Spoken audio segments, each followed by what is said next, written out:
Welcome, Bitcoin friends. It's Bitcoin Mamo. Today we're going to look at the Bitcoin charts, do some TA.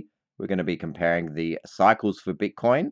Firstly, we'll be looking at the percentage drawdown from the bull market peak to the halvening date with the two previous cycles and our current cycle. We'll also be looking at using this first peak and comparing the three cycles again. And then we'll be looking at the percentage gains from the bear market low to the halvening. And finally, we'll be doing a projection with our current cycle using the percentage gains from the previous cycle, taking it from that bear market low starting point. So let's get straight into it. And the first comparison we're going to do is highlighted here with these squares. We're going to be looking at the two previous cycles, taking it from the bull market peak, marked in green here, to the halvening date marked in white. And with our current cycle, obviously the halvening won't be to around March, April next year. So we'll be just looking at our current position. So here we have all three cycles overlapped on top of each other. Again, we're taking it from the bull market peak until the halvening. And so we have the first cycle here. The bull market peak in that cycle was at the end of 2013. The halvening was in 2016. So that first cycle is in blue here. The second cycle, the peak was at the end of 2017, halvening in 2020. We have that one in red, and our current cycle, which did peak at the end of 2021. So just comparing the three now, we do see similarities here. The first thing we notice is that first cycle in blue did spend a very long time here consolidating at the bottom before it did start slowly climbing up in the bull market. But we can see by the halvening date, it did have a higher gain than the next cycle. But looking at this, it does seem like we're doing a similar thing to our previous cycle, 2017 to 2020 here. That one is in red, our current cycle in yellow. We can see we didn't go as low here from the all-time high. We had about a 76, 77% drawdown. The cycle before that did go down about 84%. But we have been seeing this nice rally here coming off the bear market low. And it has been a similar rally to what we saw in the previous cycle in red here. And we are actually at a very similar point here, around about 55% down from the all-time high, using the same amount of days when comparing all three of these cycles from that peak. So we do have the days down the bottom and the percentage drawdown from the peak on the left here. And if we were to continue on doing a similar thing here, perhaps we have one more push up. Although these cycles don't have to be the same, it is interesting to follow this along. However, when we do go up too quickly, like we did in the last cycle in red here, we tend to have a bigger correction, and we did correct about 50% down here. So the next thing we're going to do, in previous videos a while back, and other people were talking about it as well, we were mentioning that this was probably the true peak in this bull run. If we did look at a lot of indicators and different things like that, they did indicate that the end of the hype of this bull run did pretty much end here, even though we did make a new high on this second rally. So I am going to still look at using this as the peak instead of this one, just to see what sort of data it gives us. So we're going to be taking it from this peak, and again comparing these three cycles from the bull market peak to the halvening. So when we do that, we do see quite a different chart here. This was that second peak that went slightly higher than that first peak. We see it does go above the zero line, which means it was a percentage gain on that previous peak. And again, we have the first cycle in blue here, the second cycle, which was our previous cycle, in red, and our current cycle in yellow, again from the bull market peak to the halvening. But we do see similarities with this. This was a dead cat bounce in the first cycle, and this was our second peak rally here. So it did occur at a similar number of days after the peaks using that first peak, but it was quite a big percentage difference here. And then we did continue in the bear market, eventually came down to a similar percentage drawdown as that first cycle in blue, around a 75% drawdown after around 590 days from the peak. And now we are getting that rally here, and it does line up a bit better with the first cycle in blue here, where we did consolidate for a really long time here, similar to our current cycle, where we also consolidated for a really long time between that 15 and 25K. And we saw the first cycle started rallying here, similar to our current cycle. But when we do use that first peak, obviously looks very different to our previous cycle in red. We did have this strong rally earlier on using that first peak as mentioned, but we see then we did come down. So we are pretty much in a similar range here, looking at all three cycles between about 55 and 65% down from the peak. So it is interesting. There are those two interpretations. I do tend to think that the second peak was the more accurate one because we did get that towards the end of the year and it does line up better with the 4-year cycle. The peak in 2017 bull run was in December. Our peak 4 years later in 2021 was in November, whereas this first peak was around April, May. But it's good to look at both here and follow this along as we do approach the halvening. And the halvening is just under a year away. So that would put us around 1100 days, which would be somewhere over here. And we see there is a bit of a gap between the two previous cycles when the halvening did occur, the number of days after the bull market peak. So it wouldn't be out of the question if we did have the halvening over here somewhere and there was this difference between the cycles. So we'll keep looking at both peaks as we do carry on in this cycle and do these cycle comparison videos. So now we're going to change the starting point again. We're going to take it from the bear market low with this red line to the halvening, this white line. We're going to compare the two previous cycles again with our current cycle. So here we have all three cycles again. That first cycle is in blue. The bear market low was in 2015, the halvening in 2016. That was about 540 days here. The second cycle in red, the bear market low was in 2018, the halvening in 2020, and that was about 510 days here. And our current cycle taking it from that bear market low, which was only 140 days ago. But we can see taking it from that bear market low that we are looking at very similar to the previous cycle in red here. And again, that first cycle consolidated for such a long time before it did start that next run. So we are doing something more similar to that previous cycle as mentioned. And we are almost up 100% here from that bottom at 15.5. And we see the previous cycle was also up about 100% after a similar amount of time. Now, that previous cycle did have a massive rally, ended up going up 300% within 200 days of that bear market low. But again, we don't want to see this go up too quick because it does result in a big drop over a longer period of time here. But we'll follow it along. I think perhaps we come up to somewhere around this range and then maybe we consolidate for a long time rather than have that 300% gain. But what I'm going to do is extrapolate the previous cycle's percentage gains onto our current cycle. So basically what that means is using that 15.5K low, our current cycle's bear market low, I'm going to apply each of these percentage gains here to that $15,500 low and look at where the price would be projected if we were to follow the previous cycle.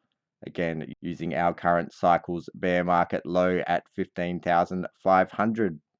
So if we do that now, I have extrapolated it. In red is our actual current cycle's data with the price on the left axis here, number of days on the bottom. So we can see we are around that $30,000 area. And this was our 15.5K low. And in blue, as mentioned, is the percentage gains from the previous cycle, but applied to our current cycle starting point at 15.5K. So just to explain a bit better, if the previous cycle was up 100%, then we're using that starting point at 15.5K. So 100% up from that point would be 31,000. And as mentioned, we are close to 100% off that low. So we do see with the blue line, it was also up around 100% at that same time. So that would put us around 31,000 price mark. But we can see if we keep following the previous cycle's path here, we could see us come up here to 40,000. and then another push up to around 44,000 before spending some time consolidating. And then if we did have that one more big push to the upside, that would actually take us close to that first peak's high, around 65,000 here. And that would be within 200 days of the bear market low. So that would be within a couple of months, maybe about 50 to 60 days here. But again, I don't think we're going to do this full move. I think we may come up to this area here at the most, but then I think we either have a pullback, spend some time consolidating as we do approach the halvening going into next year.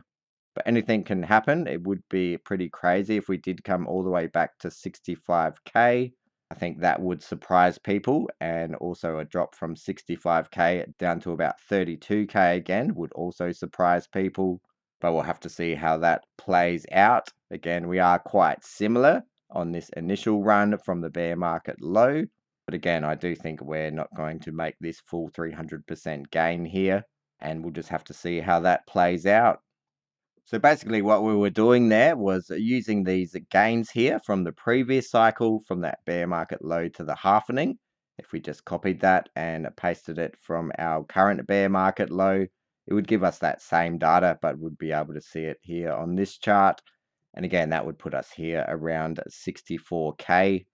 And we do see how similar this is currently. We have been tracking a similar path here. That was the main thing I wanted to talk about. I think I'll make a video tomorrow. We'll do some more detailed analysis on different time frames for Bitcoin. But we'll just quickly go over things here just to give an update. I want to wait for that weekly close and the 3-week close to come in before we look at all the time frames. But this is the US stock market, the S&P 500, and we were looking at these 3-week order blocks here. And this candle, which did close at the end of Friday's trading, and we open a new 3-week candle on Monday. So we were watching this 3-week order block. We did have a nice move coming into the end of that week, and we have managed to close above this order block, which is a good sign. We haven't closed above that order block since August of last year. And the next thing I want to see is us to get above this VPVR, the amount of volume traded at certain price levels. There is a big spike coming up to 4177. We did close at 4166. So next I want to see us close above this spike on the VPVR. Then we can look for these higher targets on the stock market. And that would also be good for Bitcoin for continuation to the upside. And just looking at Bitcoin quickly, also on the 3-week time frame, as we do close this 3-week candle at the end of this week, we do have a 3-week order block from this red candle in an uptrend.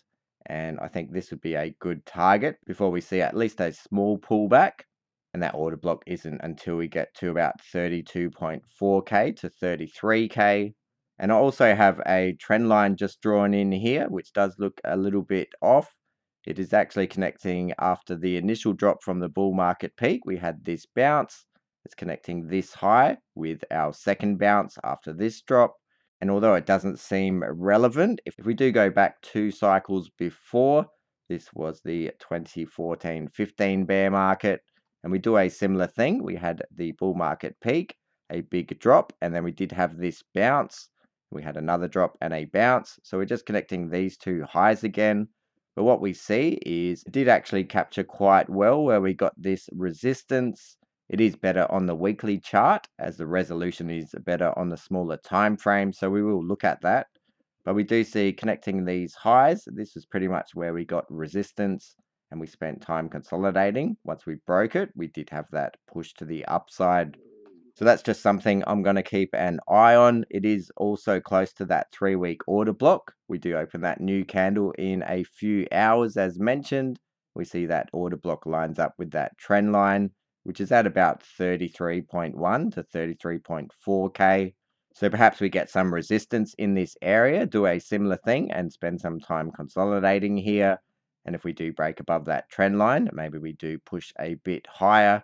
And again, I am looking for that target here, which has some confluence with these fib levels from the all-time high to the bear market low. This is the 382 bounce here. and taking it from the dead cat bounce to the bear market low. This would be the golden pocket bounce here, which is in line with that 382 fib from the all-time high. And again, that's at around 36 to 37k.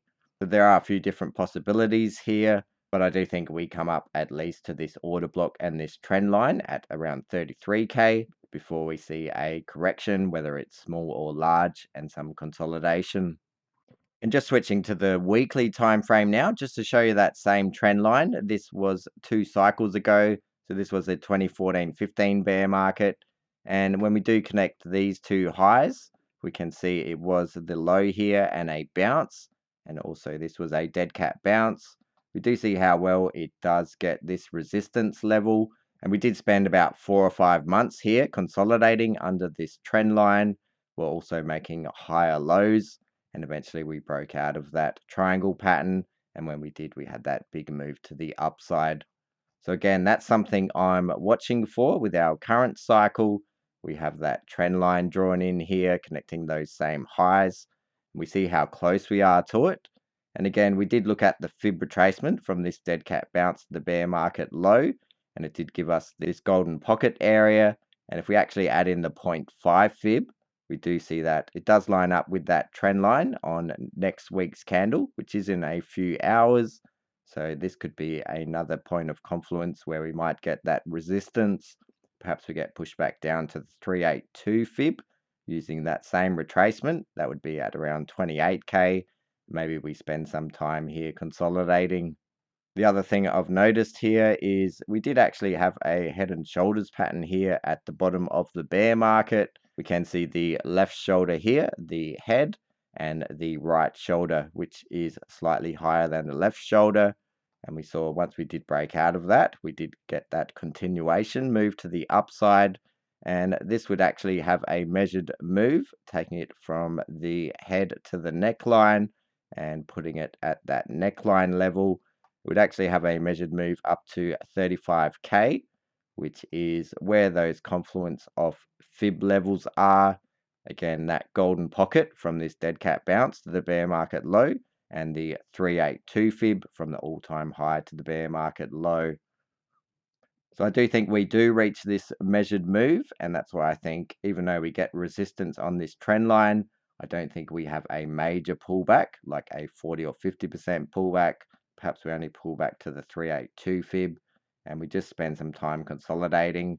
And then I think we eventually come back up to this target that we're looking at and the measured move, and then we see that bigger pullback, which may be back to the same point, but it would be from higher up. So if we were to go from, say, 37k down to 27k, it would be close to a 30% pullback. But again, we'll see how this plays out. The new weekly candle opens in a few hours, and that trend line interacts with that 0.5 fib at around that 31.8k. And the only other thing to note here is we do have this weekly order block. So we do want to close above this. To do that, we would have to close above 29.9k approximately. And we're currently at 30.4k. So there are a few hours left in this weekly candle. And we do want to see it close above that level to give confidence that we are going to push higher. We'll have to see how that closes. Again, I'll try to make a video tomorrow and we'll go into more details over the different time frames, and we'll look at those weekly closes and the 3-week closes. So I think that's about all. Hope you enjoyed that analysis on Bitcoin Mamo. I'll see you next time. Bye.